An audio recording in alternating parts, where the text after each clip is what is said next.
इस विषय को लेकर आज यहाँ पर हिंदू राष्ट्र जागृति आंदोलन किया जा रहा है और पाकिस्तान में आज हिंदू युवतियों की स्थिति बहुत ही दिन प्रतिदिन खराब होती जा रही है। आज आंकड़े ऐसे ये बता रहे हैं कि पाकिस्तान से केवल सिंध ये एक प्रांत से 1000 से भी अधिक लड़कियों का अपहरण किया जाता है। ये एक गंभीर और चिंताजनक समस्या है। इसलिए हमारी मांग है कि पाकिस्तान से जो हिंदुओं के ऊपर जो अत्याचार हो रहे हैं तो इसके लिए पाकिस्तान को कठोर शब्दों में चेतावनी दी जाए। इस मांग को लेकर आज यहाँ पर आंदोलन किया जा रहा है।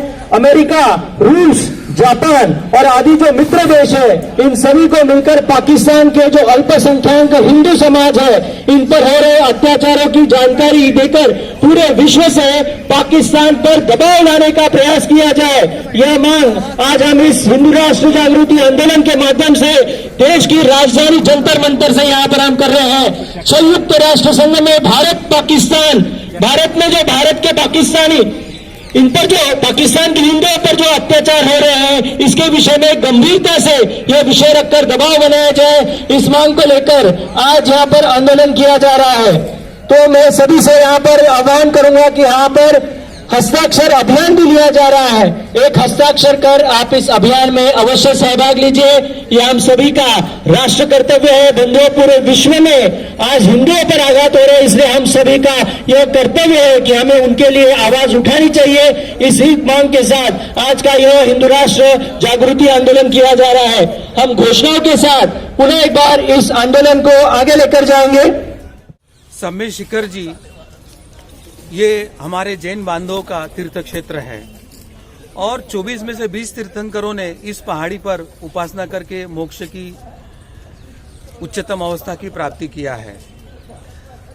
तो टूरिज्म में एक बात होती है, एक बहिर्मुखता होती है कि खाओ पियो मजा करो, और आध्यात्मिक परिप्रेक्ष्य में जो तीर्थ स्थल होता है वहां पे शांति आनंद के लिए आपको साधना और इस मार्ग से जाने की आवश्यकता होती है। तो दो विरोधाभासी चीजें एक साथ नहीं हो सकती है। तो हम झारखंड सरकार से यह मांग कर रहे हैं कि सम्य शिखर जी को वो तीर्थ क्षेत्र घोषित करे और उसकी पवित्रता जैन बांधवों की आस्थाओं को सुरक्षा दे। यह पहली मांग है। बहुत अच्छा प्रश्न पूछा आपने। अगर ये हिंदू राष्ट्र होता तो सेक्युलर शब्द डालकर और जो अधिकार माइनॉरिटी के दिया है वो हिंदुओं को नाकार कर हिंदुओं को सेकेंडरी सिटीजन नहीं बनाया गया होता।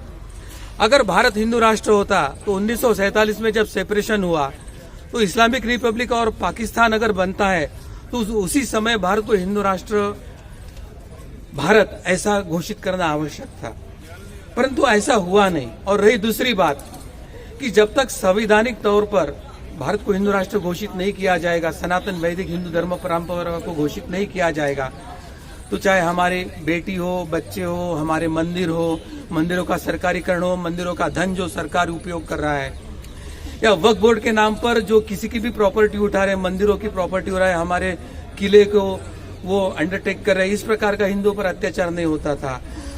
हज के लिए हिंदू मंदिरों का पैसा एक तरफा मंदिरों से लेकर हज को नहीं दिया गया होता। तो ऐसे अनेक बातें हैं कि जहां मुस्लिम और क्रिश्चियनों को अपनी शैक्षणिक संस्थाओं में अपना धर्म शिक्षण देने का अधिकार दिया है और हिंदुओं को प्रतिबंधित किया जाता है और कहते हैं कि शिक्षा का भगवाकरण हो रहा है।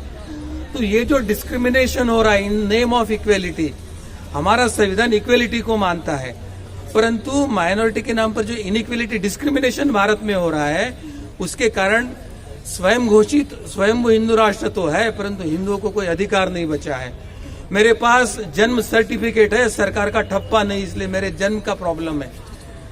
तो अधिकृत तौर पर मैं हिंदू हूं और ये हिंदुओं का देश है, ये आइडेंटिटी मिलने के लिए संवैधानिक तौर पर हिंदू राष्ट्र को घोषित करने की प्रक्रिया की हम मांग कर रहे हैं।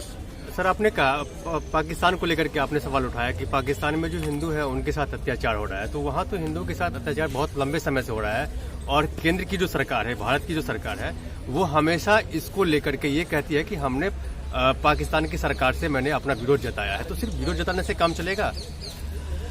यही बात हम बताना चाहते हैं कि यूनाइटेड नेशंस का जो माइनॉरिटी के बारे में जो कंसेप्ट है वो झूठी तरह से कैसे केवल भारत में लागू किया है और भारत के माइनॉरिटी के लिए यूएन में चर्चा होती है, इंटरनेशनल ह्यूमन राइट्स में चर्चा होती है, इंटरनेशनल माइनॉरिटी वॉच में चर्चा होती है, मगर ये सभी वैश्विक संस्था जब हिंदुओं की बात आती है या पाकिस्तान या अन्य देशों की बात आती है तो चुप्पी साधते हैं।